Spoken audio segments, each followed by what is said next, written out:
தொடர்ந்து வெள்ளை அறிக்கை வெளியாகிக்கிட்டே இருக்கு. சாக்கடித்தது மக்களுக்கு அப்படின்னு அப்படி ஹைலைட் பண்றாங்க. உங்களுக்கு சாக்கடிச்சது சாக்கு கொடுத்ததெல்லாம் ஏற்கனவே நீங்க வந்த அன்னைக்கு 11ஆம் தேதி ஒரு சேர்ல உட்காந்தாரு விஜய். அன்னைக்கு வந்து ஒரு ஷாக்கா தான் இருக்குது. சட்டம் ஒழுங்கு ஷாக்கா இருக்குது, பெண்களுக்கு ஷாக்கா இருக்குது, பெண் குழந்தைகளுக்கு ஷாக்கா இருக்குது, படுகொலைகள் நடத்துறதுலாம் ஷாக்கா இருக்குது, எல்லாமே ஷாக்கா தான் இருக்குது. நிலைமையை சொல்றதுதான் வெள்ளை அறிக்கை. ஆனா இவங்களுடைய வெள்ளை அறிக்கை எதுக்கு அப்படின்னோம்னா, நாங்க என்னெல்லாம் உங்களுக்கு சொன்னோமோ அதெல்லாம் செய்ய முடியாது அப்படின்றதுக்காக ஒரு கவரப். ஏன்னா நிலைமை எப்படி இருக்குது அப்படின்ட்டு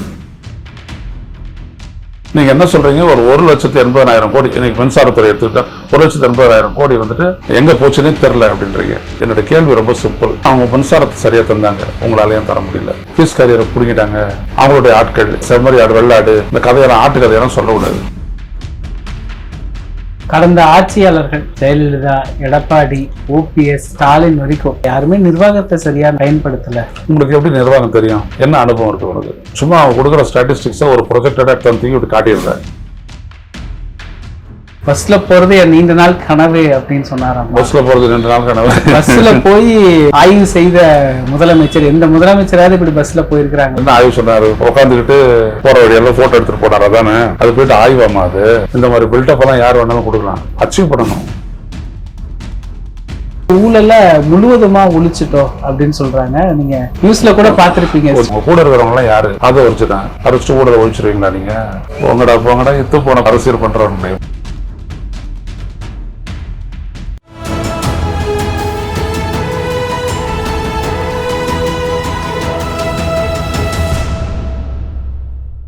தமிழரம் நேயர்களுக்கு வணக்கம். இன்று நம்முடைய மூத்த பத்திரிகையாளர் திரு ஐயநாதன் அவர்கள் இணைந்துள்ளார். சார் வணக்கம். சார் வணக்கம். தொடர்ந்து வெள்ளை அறிக்கை வெளியாகிக்கிட்டே இருக்கு, எப்படி பாக்குறீங்க சார்? வெள்ளை அறிக்கையினுடைய வெளியீடு வந்துட்டு என்ன அப்படின்னா, நிலைமையை சொல்றதுதான் வெள்ளை அறிக்கை. ஆனா இவங்களுடைய வெள்ளை அறிக்கை எதுக்கு அப்படின்னோம்னா, நாங்க என்னெல்லாம் உங்களுக்கு சொன்னோமோ அதெல்லாம் செய்ய முடியாது அப்படின்றதுக்காக ஒரு கவரப். நாங்களால செய்ய முடியாது, ஏன்னா நிலைமை எப்படி இருக்குது அப்படின்ட்டு. இந்த வெள்ளை அறிக்கையில நீங்க என்ன குற்றச்சாட்டை நினைக்கிறீங்களோ, தமிழக அரசு நிதிநிலை தொடர்பான வெள்ளை அறிக்கையா இருந்தாலும் சரி, இன்னைக்கு வந்துட்டு மின்சாரத்துறை அமைச்சர் நிர்மல்குமார் வெளியிட்ட மின்துறைக்கான வெள்ளை அறிக்கையா இருந்தாலும் சரி, இதுல நீங்க என்ன குறைபாடை காட்டுறீங்களோ, இந்த குறைபாடை யார் காட்டியிருக்கணும்னா கண்ட்ரோலர் அண்ட் ஆடிட்டர் ஜெனரல். இந்திய ஒன்றிய அரசனுடைய கணக்கீட்டு துறை வந்து அதை சொல்லியிருக்கணும். நீங்க சொல்றதுக்கு முன்னாடி அதான் சொல்லியிருக்கணும். அவங்க கண்டுபிடிக்காதது நீங்க கண்டுபிடிக்க முடியாது. 2, நீங்க என்ன சொல்றீங்க? ஒரு 1,80,000 கோடி இன்னைக்கு மின்சாரத்துறை எடுத்துக்கிட்டா 1,80,000 கோடி வந்துட்டு எங்க போச்சுன்னே தெரியல அப்படின்றீங்க. ஸோ இப்போ பாலாஜி வந்து உட்காந்துட்டாரு, செந்தில் பாலாஜி. அவர் சொல்ல போறாரு, தொடர்ந்து ஒரு 25 ஆண்டு காலத்தை பிடிச்சி எடுத்து நீங்க பண்ணிருக்கீங்க. ஏன்னா 21, 26 மட்டும் தான் நீங்க குறி வச்சு போனீங்க. அங்க ஒன்றும் உங்களால எடுக்க முடியல, கல்லில் நார் உரிக்க முடியல, அதனால போறீங்க ஃபர்தரா. Whatever it might be. என்னுடைய கேள்வி ரொம்ப சிம்பிள். அவங்களுடைய இதில் மிஸ்மேனேஜ்மெண்ட்டு, ஃபினான்சியல் மேனேஜ்மெண்ட்டு, கடன் தேவையில்லாத வாங்கியிருக்கிறாங்க, கட்டுமான பணிகள் எதுவும் செய்யலை, அடிப்படை தேவைகளை பூர்த்தி பண்ணுறதுக்கான எந்த திட்டமும் இல்லை. ஆனால் அவங்க மின்சாரத்தை சரியாக தந்தாங்க, உங்களாலேயும் தர முடியல. அவங்க தந்தாங்கல்ல மின்சாரத்தை, ஒருபோதும் இந்த மாதிரி பவர் கட் ஆகலை இல்லையா? விவசாயத்துக்கு ஆகலை, தொழிற்சாலைகளுக்கு ஆகலை, டொமஸ்டிக் கஸ்டமர்ஸ் எங்களுக்கு ஆகலை. ஏன் உங்களால் அதை பண்ண முடியல? என்ன காரணம்? அவங்க ஒரு வழிமுறையை வகுத்துக்கிட்டு செஞ்சிருக்காங்க இல்லையா? அதே இதை நீங்க நடைமுறைப்படுத்தலாமே, ஊழல் இல்லாம. அவங்க ஊழல் பண்ணாங்கன்றீங்க, ஊழல் பண்ணலாம்ல, ஏன் உங்களால பண்ண முடியல? அந்த கேள்விக்கு மேலே பதில் சொல்லுங்க. பீஸ் கேரியரை பிடிங்கிட்டாங்க, அவங்களுடைய ஆட்கள். இந்த கதையெல்லாம் செம்மறி ஆடு, வெள்ளாடு, இந்த கதையெல்லாம் ஆட்டு கதையெல்லாம் சொல்லக்கூடாது. அதிகாரம் அவங்க கையில இருக்கு, ஏன் உங்களால செய்ய முடியல? அதுக்கு இப்போ வர பதில் இல்லை. கேட்டா பணியாளர்கள் வந்துட்டு ரொம்ப கம்மி. அப்ப இருந்த பணியாளர்கள் வரை இப்ப வரை 73,000 பேர் தான் இருக்கிறாங்க. பாதிக்கு மேல 1,40,000 பேர் வேணும், பாதிக்கு மேல ஆட்கள் இல்லை, அதனாலதான் இந்த நிலைமை அப்படிங்கிறது. அப்ப அங்கே எதிரொலிச்சிருக்கணுமே. திமுக அரசுல இருந்த போது அவங்க திமுக தொண்டர்கள் அவங்க வேலை செஞ்சாங்களா? நீங்க வந்துட்டு உடனே அவங்க வந்துட்டு முடியாதுன்னு சொல்லிட்டு எதிர் வேலை செய்யறாங்களா? எதுவுமே இல்லை. மேனேஜ்மெண்ட் தெரியல உங்களுக்கு, அவ்வளவுதான். இப்போ ஏதோ 15,000 பேருக்குன்னு சொல்லிட்டீங்க. 15,000 பேருக்கு நாங்கள் வேலை தர போறோன்ட்டு பெருசாக அறிவிச்சிங்க. எவ்வளோ பேர் கொடுத்தீங்க? ஒரு 400 பேர் கொடுத்தீங்க. அவ்வளோதான் பண்ண முடியும் உங்களால். அதுவும் முன்னாடி எக்ஸாம் நடத்தின ஆட்கள்னு சொல்றாங்க சார். அப்பவே செலக்ட் பண்ணி வச்சவங்களுக்கு தான் பணி நியமன ஆணை அப்படிங்கிறாங்க. சரி, ஏதோ ஒன்று கொடுக்குறீங்க. இப்போயாவது சரியாயிடுச்சா? சரி பண்ணிட்டு வெள்ளை அறிக்கை கொடுத்துருந்தீங்கனாலும் பரவாயில்ல, சரி பண்ணுறதுக்கு முன்னாடியே வெள்ளை அறிக்கை கொடுக்குறீங்க. ஸோ இது ஒரு தப்பித்தல் தான். அதே தான் நிதி அறிக்கையிலையும், நிதி வெள்ளை அறிக்கையிலையும் நீங்கள் பார்த்தீங்கன்னா இதே தான். ஒரு மாநிலத்தினுடைய பொருளாதார வளர்ச்சி 2024-25 வந்துட்டு 31 லட்சமாக இருந்தது. 2025-26 2026-27 வந்து பார்த்தீங்கன்னா 24-25, 25-26, 26-27 இவங்க மூன்றாவது பட்ஜெட்டு அந்த இடைக்கால பட்ஜெட் கொடுக்கும்போது பார்த்தீங்கன்னா 41 லட்சம் கோடி ஒட்டுமொத்த மாநில உள்நாட்டு உற்பத்தி 10 லட்சம் கோடிக்கு மேலே அதிகம். அவங்க சொல்லியிருக்கிறது எப்படி இந்த வளர்ச்சி எட்ட முடிஞ்சிச்சு அது சொல்லுங்க. ரெண்டாவது ஃபிஸ்கல் டெபிசிட்டை குறைச்சிருக்கிறாங்க. இப்போ நீங்கள் ஆட்சிக்கு வந்திருக்கிறீங்க, அவங்களுடைய ஆட்சியில் உங்களுக்கு விட்டுட்டு போகிற ஃபிஸ்கல் டெபிசிட் பார்த்தீங்கன்னா வெறும் 3%. ஒட்டுமொத்த உள்நாட்டு மாநிலத்துடைய உள்நாட்டு உற்பத்தியில் எவ்வளோ டெபிசிட் இருக்குதோ அது வெறும் 3% தான். இந்திய ஒன்றிய அரசு போயிட்டு நீங்கள் எவ்வளோன்னு கேளுங்க மோடி அரசுக்கிட்ட. நீங்கள் ஒன்றும் இந்தியாவுக்கு சம்மந்தப்படாதவங்க இல்லை, கேட்டுப்பாரு. ஸோ ஆக வட்டி கட்டுறது எல்லாமே அங்கே கேட்டுப்பாரு. இங்கே ஒரு 69,000 வட்டி கட்டுறதை பற்றி சொல்கிறேன். இந்திய ஒன்றிய அரசு ஒரு 13-14 லட்சம் கோடிக்கு வட்டி கட்டுது. பட்ஜெட்டில் விட்டு மொத்தமாக 26% நான் வட்டியாக கட்டுறேன். Debt servicing. அவன் வெளியில் வாங்கின கடன் எவ்வளோ தெரியுமா? 200 லட்சம் கோடி. இப்போ இந்திய ஒன்றிய அரசுடைய மொத்த கடன் 200 லட்சம் கோடி. கேட்டிங்கன்னா மயக்கம் போட்டு விழுந்துருவீங்க. நீங்கள் தான் 1,28,000 ஒருத்தருடைய தலையிலே இருக்குது, தோல்லே இருக்குதுன்னு சொல்லிட்டு இருக்கிறீங்க. நீங்கள் என்ன பண்ண போறீங்க? அதுக்காக மக்கள் தான் வட்டி கட்ட போகிறாங்களா? இல்லை நாளைக்கு ஆட்சி விட்டு போனீங்கன்னா நீங்கள் ஆட்சி விட்டு போகும்போது வட்டியை கட்டிட்டு போகணுமா? அதெல்லாம் ஒன்றும் கிடையாது. தமிழ்நாடு அரசுன்னு ஒரு என்டிடி கிட்ட வந்து கடன் வாங்கிறது போகிற அவ்வளோதான் முடிஞ்சு போச்சு. இப்போ ஒரு மின்துறை அமைச்சர் என்ன சொல்கிறாரு? 49 லட்சம், நான் 49 லட்சம் கோடி கடன் வாங்க போகிறேன்னு சொன்னார்ல. ஏன் சொல்கிறாரு? கடன் வாங்காத செய்ய முடியாது உங்களால். அது எவ்வளோ? 49 லட்சம் கோடி. இதான் ரியாலிட்டி. ஸோ இதை சொல்கிறதுக்காக வந்துட்டு அவங்க எவ்வளோத்தையும் பில்டப் பண்ணுறாங்க.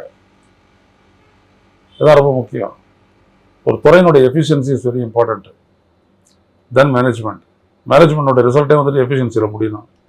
மட்டும் எஃபிஷியன்சியும் இல்லையே, அதான் நான் சொல்ல வரேன்.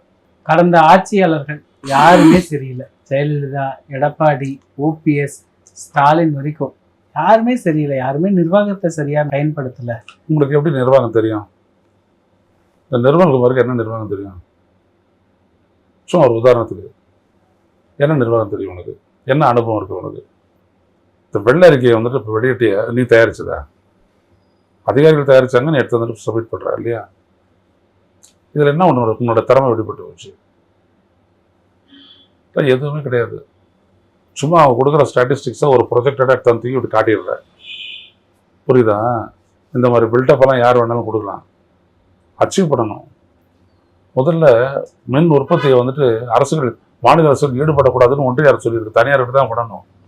தனியார்கிட்ட மின்சாரம் வாங்கிக்க, உற்பத்தி அவங்க செய்யணும், நீ பர்ச்சேஸ் பண்ணிக்கோ அப்படி சொன்னதுனால தான் 3500 மெகாவாட்டோட நிற்கிது தமிழ்நாடு. சரி, தமிழ்நாட்டுக்கு வேற என்ன பண்ணணும்? அனல் மின் நிலையம் பண்ணணும். அதுக்கெல்லாம் இந்திய ஒன்றிய அரசு பர்மிஷன் தராது, தனியார்கிட்ட கொடுக்கணும்.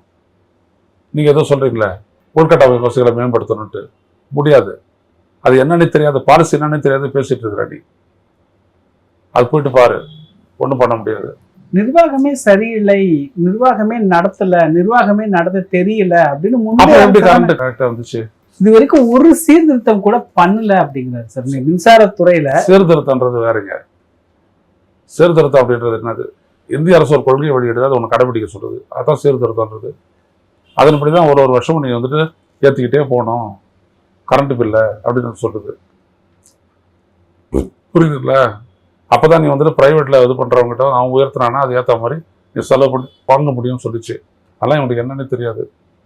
மின்துறை சீர்திருத்தம் அப்படின்னோம்னா தெரியாது இவருக்கு. இவர் பாட்டுக்கு எதை பேசிட்டு இருக்காரு. இவர் என்ன பண்றாரு? அதிகபட்சம் ஒன்னால என்ன பண்ண முடியும்? சப்ஸ்டேஷன் போட முடியும், போட்டு சப்ளை பண்ண முடியும். அடுத்தபடி என்ன பண்ணணும்? டிரான்ஸ்ஃபார்மர் இதுதான் பண்ண முடியும். மின்மாற்றிகள் இதுதான் நீ பண்ண முடியும். மின்மாற்றிகள் ஒன்னொன்னுத்தையும் அழகா மாற்றி ஏற்றி அது ஒரு கூண்டு மாதிரி போட்டு இன்னைக்கு ஸ்டாலின் அரசு எப்படி பண்ணியிருக்குன்னு ஒரு தெருவு போய் பாரு. நான் கேட்கறதுலாம் அதை எஃபிஷியன்சின்றது எங்கே வந்து ரியலைஸ் பண்ணணும்? எனக்கு கரண்ட் வந்துட்டு இருக்கணும், அதுக்கு பிறகு எஃபிஷியன்சி. நான் இருட்டில் இருக்கும்போது முன்னாள் இருந்த ஆட்சியாளருக்கு எஃபிஷியண்டா இல்லை அப்படின்னு சொல்றது வந்துட்டு எப்படி புரிஞ்சுக்கிறது ஒண்ணு? அந்த வெள்ளை அறிக்கை வெளியிடுதல் இதனுடைய நோக்கம் என்ன? அப்போ அதிர்ச்சி கொடுத்த நிர்மல்குமார், சாக்கு கொடுத்த மின்சாரத்துறை அமைச்சர், சாக்கு அடித்தது மக்களுக்கு அப்படின்னு இது அப்படி ஹைலைட் பண்றாங்க. உங்களுக்கு சாக்கு அடிச்சது அதான் நம்ம ஊடகங்கள் தானே. நீங்க சாயந்தரம் பாருங்க என்ன அவங்க பயங்கரமா பண்ணுவாங்க. அவங்க என்னன்னு புரிஞ்சுக்கணும். நீங்க புரிஞ்சுக்கிறதுக்கு முன்னாடி சாக்கடிக்குது, அவங்களுக்கு சாக்கடிச்சது ஆயிப்புன்னு சொல்றீங்களா? உங்களுக்கு என்ன புரிஞ்சுது? இப்போ நான் சொல்றவரெல்லாம் ஒரு பத்திரிகையாளராக நான் சொல்றேன், கவலைப்படுறதுக்காக சொல்லிங்க. இந்த ஆளுக்கு முதல்ல மின்சாரத்தை ரெகுலேட் பண்றதுக்கே உனக்கு கெப்பாசிட்டி இல்லையே, நீ என்னத்தை ஷாக் கொடுக்குற? ஷாக்கு கொடுத்ததெல்லாம் ஏற்கனவே நீங்க வந்த அன்னைக்கு 11ஆம் தேதி ஒரு சேர்ல உட்காந்தாரு விஜய். அன்னைக்கு ஒரு ஷாக்காக தான் இருக்குது. சட்டம் ஒழுங்கு ஷாக்கா இருக்குது, பெண்களுக்கு ஷாக்கா இருக்குது, பெண் குழந்தைகளுக்கு ஷாக்கா இருக்குது, படுகொலைகளுக்கு நடத்துறதுலாம் ஷாக்கா இருக்குது, எல்லாமே ஷாக்கா தான் இருக்குது. ஒருவேளை அப்படி சொல்றாங்களோன்னு தெரியல ஊடகங்கள். ஆக்கப்பூர்வமா கேள்விகள் எல்லாம் உங்ககிட்ட கேட்கலாம். நான் எடுத்துட்டு வரேன். பஸ்ல பயணித்த விஜய், காசு சில்லறைகள் சரியான சில்லறை கொடுத்து டிக்கெட் வாங்கிய விஜய், முன்னாடி அந்த முதலமைச்சர் செஞ்சிருக்காங்களா? அப்பாயா அப்படி சொல்லிட்டு போனாங்க. இவர் தான் முதல்ல காசு கொடுத்து டிக்கெட் வாங்கினாரு. பஸ்ல பயணிச்ச அத்தனை பேர்த்துக்கும் டிக்கெட் கொடுத்தாராமா. கண்டக்டர் தனியா பேட்டி கொடுக்குறாரு.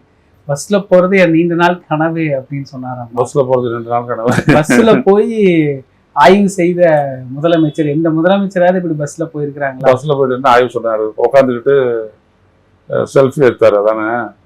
எல்லாத்தையும் போற வழியெல்லாம் போட்டோ எடுத்துட்டு போனாரு அதானே? அது போயிட்டு ஆய்வாமா அது. அப்புறமா வீட்டுல உட்காந்து ஆய்வு பண்ணி அதெல்லாம் பார்த்து எப்படி எப்படி ரோட்ல நிக்கிறாங்க எல்லாரும், டிராஃபிக் கான்ஸ்டபிள் எங்க நின்னாரு, அவ பஸ் சரியா ஓட்டிட்டு போனாங்களா அப்படின்ட்டு. இந்த பஸ்ஸை வந்துட்டு வாங்கி கொடுத்தது திமுக அரசு தான். இந்த 300 பஸ் வாங்கினது இவர் வந்துட்டு உடனே கொடி ஆட்டினாரு. தமிழ்நாடு அரசு போக்குவரத்து கழகம், அரசு போக்குவரத்து கழகம் இல்ல, தமிழ்நாடுன்னு சேர்த்துட்டாரு. அதுக்கு முன்னாடி எல்லாம் அதுக்கு முன்னாடி அரசு போக்குவரத்து கழகம் அப்படின்னு இருந்தது. அப்ப என்ன எந்த அரசு குறிச்சது? ரொம்ப நாளா தமிழ்நாடை காணோம்னு ஒரு போராட்டம் நடந்துகிட்டு இருந்த நீங்க பாத்திருப்பீங்க. தமிழ்நாடை மீட்டு கொடுத்துட்டாரு. அவர் தான் நிறைய இடம் கூட வாங்கியிருக்காருல்ல சீமான். நாடு எங்க போச்சு, தமிழ்நாடு எங்க போச்சுன்னு கேட்டவர் தான் அவர் இல்ல. அவரு தமிழ்நாடு மக்கள் காட்டியிருக்கிறாங்க, வச்சுக்க ஒரு 4% இல்ல. என்ன சொல்றது, எத்து போன அரசியல் அவங்க பண்ணிட்டு இருக்கிறாங்க. அரசு போக்குவரத்து கழகம் தமிழ்ல எழுதிருக்குது. அதுல கேரளாவுக்கு சொந்தமானதா, தெலுங்கானாவுக்கு சொந்தமானதா, கர்நாடகா சொந்தமானதா? ஏன்டா முட்டா பயிர்களை இது கூட தெரியலையா? அரசு போக்குவரத்து கழகம்னாலே முடிஞ்சு போச்சு. அதை அவங்க சொல்றதுக்கு காரணம் அரசு போக்குவரத்து கழகம் அப்படின்றது வந்துட்டு அது ஒரு என்டிட்டி, செப்பரேட் என்டிட்டி.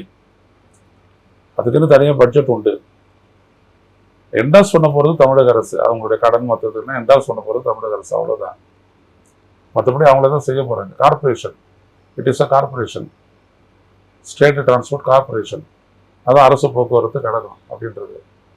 அது உங்களுக்கு புரியல, தமிழ்நாடு அப்படின்ட்டு வந்து சேர்த்து சொல்றாங்க. அதுதான் இந்த வெள்ளை அறிக்கையை வெளியீடுல கூட சார் ஊழல் ஒழிப்பு, அதுதான் எங்களுடைய பிரதானம். ஊழல் ஒழிப்பு தான் நாங்க பெருசா முக்கியத்துவம் தர போறோம். இப்படிதான் ஜெயலலிதா சொன்னாங்க, இப்படிதான் எம்ஜிஆர் சொன்னாரு, புரியுதுங்களா? இப்படிதான் எல்லாரும் சொன்னாங்க. என்ன ஆனாங்க? ஊழல் ஒழிச்சாங்களா? நகையை போட்டு ஒரு ஊர்வலம் நடத்துறாங்க 5 வருஷத்துல. நீங்க என்ன பண்ண போறீங்கன்னு இதுக்கப்புறம் தான் தெரியும். உங்க கூட இருக்கிறவங்க எல்லாம் யாரு? அதை ஒழிச்சுதான் அரைச்சு ஊழலை ஒழிச்சிருவீங்களா நீங்க? இல்ல உங்க ரசிகர் பண்றாங்களா என்ன பண்ணுது வெளியிலன்றதை பாக்குறீங்கல்ல? செங்கல் சோலையில போயிட்டு நிட்டு ஒரு செங்கல் சோலையும் மாசத்துக்கு 1000 ரூபாய் தந்து கட்டுங்க அப்படின்னு சொன்னாங்கல்ல, என்னது அது? வரியா? வாங்க மாட்டோம், வாங்கவும் விடமாட்டோம், இதற்கு முன்னால் வாங்கியவர்களையும் விடமாட்டோம். வசனம் அதான் சொல்றாரு. லைட் எல்லாம் செட் பண்ணல விஜய். முன்னாலே வந்து நாளைக்கு பேச போற லைட் இந்த மாதிரி நிறைய லைட் எல்லாம் செட் பண்ணியிருந்தாங்கன்னா ரொம்ப நல்லா இருந்திருக்கும். அது அப்படி திரும்பும்போதுலாம் ரொம்ப நல்லா இருக்கும். அதெல்லாம் பண்ணாதே ஷூட்டிங் வச்சுட்டாரு, எளிமையாக ஷூட்டிங் பண்ணாரு. அதனால இந்த வசனங்கள்லாம் ரொம்ப தேவை. நான் என்ன சொல்ற, நீ கட்சி நடத்துறல்ல, நீங்க தாவேகா கட்சி நடத்துறீங்களா, தமிழக வெற்றி கழகம்னு ஒரு கட்சி நடத்துறீங்கல்ல, அந்த கட்சிக்கு இது வரைக்கும் மாநாடு நடத்திருக்கிறீங்க. 5 ஸ்டார் ஹோட்டலில் வந்துட்டு வேட்பாளர்கள் எல்லாம் அறிவிச்சிருக்கிறீங்க. எவ்வளோ ஃபங்க்ஷன்லாம் பண்ணியிருக்கீங்க. எவ்வளோ செலவு வச்சு யார் செலவு பண்ணது? கட்சி நிதி எங்கே இருக்குது? கட்சி நிதி தேர்தல் ஆணையத்துக்கு கொடுத்துருக்கீங்கல்ல, தேர்தல் ஆணையத்துக்கு கொடுக்கணும் வருஷத்துக்கு. அதை மட்டும் எடுத்து வெளியிடம் பார்க்கலாம். வெளியிடு. அவங்களுக்கு தனியா பார்ட்டி ஃபண்ட் இருக்கும் தாங்க சார். எங்க இருந்துச்சு? யாதோ கேட்குறேன், எப்படி செலவு பண்ணீங்கன்னு சொல்லுங்க. அப்போ முதல்ல இதை சொல்லிட்டு அப்புறம் வாணி, நீ 15 கோடி வாங்கினதையே மறைச்ச ஆள் நீ. கோர்ட்டில் வந்துட்டு அதுக்கு ஃபைன் போட்டிருக்கிறான், 5 லட்சமா ஃபைன் போட்டிருக்கான். அதுக்கு நீ போயிட்டு கோர்ட்டில் போராடிட்டு இருக்கிற. இப்போ உச்சநீதிமன்றம் வரைக்கும் போகிறதுக்கு, புரியுதுங்களா? காரை இறக்குமதி பண்ணுறதுக்கு அதுக்கு வந்துட்டு என்ட்ரி டேக்ஸ் கட்ட மாட்டேன்னு முதல்ல ஒரு கேஸுக்கு போனீங்க. அப்புறம் வந்துட்டு வாங்கின பணத்தையும் மறைக்கிறீங்க, கேஷில் வாங்கியிருக்கிறீங்க பணத்தை, எல்லாம் செஞ்சுட்டு தான் நீங்கள் வந்து உட்காந்துட்டு இருக்கிறீங்க. அப்போது எந்த இடத்துல நீங்கள் ஒரு பொது புத்தியோட பொது அக்கறையோட செயல்பட்டவர் கிடையாது விஜய். எல்லா நடிகரும் என்ன செய்வானோ அதே தான் நீங்களே செஞ்சுருக்கீங்க, புரியுதுங்களா? பாதியை மறைக்கிறது பாதியை காட்டுறது அப்படின்னாலும் நீங்கள் பண்ணியிருக்கீங்க. அதனால தான் உங்கள் தோல் மேலே கையை போட்டு கூட்டு வந்தாங்க. அதில் ஒருத்தர் தான் மந்திரி ஆயிருக்கான் இல்லை? நல்ல நெய்வேலி தோளில் கையை போட்டுக்கிட்டு 2 பக்கமும் நாங்கள் தான் எதிர்த்து பேசினோம். நான் திரு IAS அதிகாரி பாலச்சந்திரன் டேடு நாங்களாம் தான் பேசினோம், ஒரு தொலைக்காட்சியில் உட்காந்து தப்பு அப்படின்ட்டு. ஆனால் அந்த ஆள் வந்துட்டு மந்திரியாக உட்கார வச்சிருக்காரு. ஏன்? கரெக்டாக ஒன்று கண்டுபிடிச்சி தோளில் கை போட்டு ரொம்ப மரியாதையோட கூட்டு வந்தார். அதுக்காக அவர் ஒரு பேட்டியில் மறுத்தாரு சார், நான் அது இல்லைன்னு. அப்போ வேறு யாரும் அது அதிகாரி போங்கடா இத்து போன அரசியல் பண்றவங்க என்ன அவங்கெல்லாம் ஊழலெல்லாம் நீ பண்ணியா இல்லையா அப்படின்றத நாங்கள் பார்த்துக்குறோம். 10 ரூபாய் பாட்டிலுக்கு அப்படின்னு சொல்றீங்க. இப்போ அங்கங்கே 20 ரூபா. இன்னைக்கு கூட ஒரு போராட்டம் நடக்குது, பாட்டிலுக்கு 20 ரூபா வாங்குறாங்கன்னு இன்னைக்கு ஒரு போராட்டம் நடக்குது, தொலைக்காட்சியில் காட்டுறாங்க. அதெல்லாம் போட்டு 20 ரூபா 10 ரூபாய் சரி பண்ண முடியல. மூட்டைக்கு நெல் 40 ரூபாய்க்கு கொள்முதல் நிலையங்களில் வாங்குறாங்க, அது தடுக்க முடியல. உங்களுடைய உணவு அமைச்சர் போயிட்டாங்க, என்ன சொல்றாரு? அவங்க வந்துட்டு டாய்லெட் கட்டிக்கிறதுக்கும் ரெஸ்ட் ரூம் கட்டிக்கிறதுக்கும் வசூல் பண்ணுறாங்களாம். எத்தனை வருஷமா? எவ்வளோ மூட்டைகளுக்கு எவ்வளோ வசூலாச்சு? அப்போ இதுலேருந்து தெரியலையா இவங்களால ஊழலை ஒழிக்கிறீங்களா இல்லையான்றத நாங்கள் 2029 3 வருஷம் தானே உங்களுக்கு, அப்போ வந்துட்டு பார்த்துடலாம். இல்லை சார், இப்போ ஊழல் அப்படிங்கிறது இப்போ பலரும் பேசுறது என்னன்னா, ஊழல் ஒரு பெரிய சிஸ்டமேட்டிக், அதை ஒழிக்கிறது ரொம்ப கஷ்டம். தவைக்கு அரசு வந்து 40 நாள் அதுல பெரிய ஒரு சேஞ்சஸ் கொண்டு வந்துட்டாங்க. நீங்க பாத்தீங்களா? இல்லை பார்த்துருப்பீங்க கண்டிப்பா. பள்ளி கல்வித்துறையில ஒரு ஸ்கூலுக்கு இத்தனை லட்சம் வாங்குறாங்க, 1 ரூபா காசு வாங்கல. பத்திரப்பதிவுத்துறையில ஊழல் இல்லை. மின்சாரத்துறையில ஏதாவது வீட்டுக்கு கனெக்ஷன் ஏதாவது போனோம்னா காசு வாங்குறதுல லஞ்சமும் இல்லை. இந்த மாதிரி ஊழலை முழுவதுமா ஒழிச்சிட்டோம் அப்படின்னு சொல்றாங்க. நீங்க நியூஸ்ல கூட பார்த்துருப்பீங்க. கொஞ்சம் நாளைக்கு இதெல்லாம் பார்க்கலாங்க, கொஞ்சம் நாளைக்கு பார்க்கலாம். அப்புறம் ஒரு 2 மாசம் கழிச்சு நான் ஊழல் செய்தியை சொல்றேன், ஒரு 2 மாசம் பொறுத்துக்குங்க அப்படின்றத அவங்களுடைய எஜெண்டாவே என்னன்னா 2 மாசம் பொறுத்துக்குங்க. அது வரைக்கும் நம்ம அப்படி இப்படியே சொல்லி அப்படியே காட்டிட்டு இருக்கலாம். மற்றவன் அடுத்தவனை திருடன்னு சொன்னாதான் உன்னை வந்துட்டு ஹீரோவாக, நீ நல்லவனா அப்படின்றத அது சொல்ல மாட்டேன். நீ நல்லவன்றதுக்கு எந்த ரெக்கார்டுமே கிடையாது. ஏன்னா கோர்ட்டில் போயிட்டு வாதாடிட்டு இருக்கிற, அது செங்கல்பட்டு கோர்ட்டை சொல்லலை, சென்னை ஹைகோர்ட்டு சொல்கிறேன், மாதிரி வாதாடிட்டு இருக்கிற. இதான் உன்னுடைய நிலை. இன்னும் சொல்லப்போனால் உங்களுடைய மொழியில் சொல்லப்போனால் யோக்கியதை. அதான் நீங்கள் நல்லா இருப்பீங்க அப்படின்னு நான் நம்பணும் அப்படின்னோம்னா அதுக்கு எனக்கு வந்து ஒரு 6 மாதம் 8 மாதம் டைம் கொடுங்க, நான் பார்த்துடுறேன். எல்லாம் தெரியும் எங்களுக்கும், நீங்கள் என்ன பண்ணுவீங்க எப்படி போவீங்க அப்படின்றதெல்லாம் தெரியும். இந்த ஸ்ரீதர் வேம்பு அவர் சொல்றாரு, இப்படி ஒரு கவர்மெண்ட்டை நான் பார்த்ததே இல்லை. நான் பார்த்துருக்க மாட்டேன். ரொம்ப நல்லவர் அவர். ஒரு கேண்டிடேட்டை தோற்கடிக்கிறதுக்கு 100 கோடி ரூபாய் ஒதுக்குனார்ல, அவர் ரொம்ப நல்லவர் அவர். ஸ்ரீதர் வேம்புன்னா யாருன்னு யாருக்கும் தெரியாது, ஆழமாக போனாங்கன்னா தெரியும், அவங்க சொல்லுவாங்க. நிகழ்கால அரசியல் குறித்து பல தகவல்களை பகிர்ந்து கொண்டதுக்கு நன்றி. இதே போன்று நிகழ்கால அரசியலின் சாரம்சங்களை அரசியல் ஆளுமைகளின் நேர்காணல் வழியே தொடர்ந்து காண தமிழ் நிறம் வலையொலியை சப்ஸ்கிரைப் செய்யுங்கள். தங்களின் மேலான கருத்துக்களை கருத்துளை பெட்டியில் பதிவிடுங்கள். நன்றி, வணக்கம்.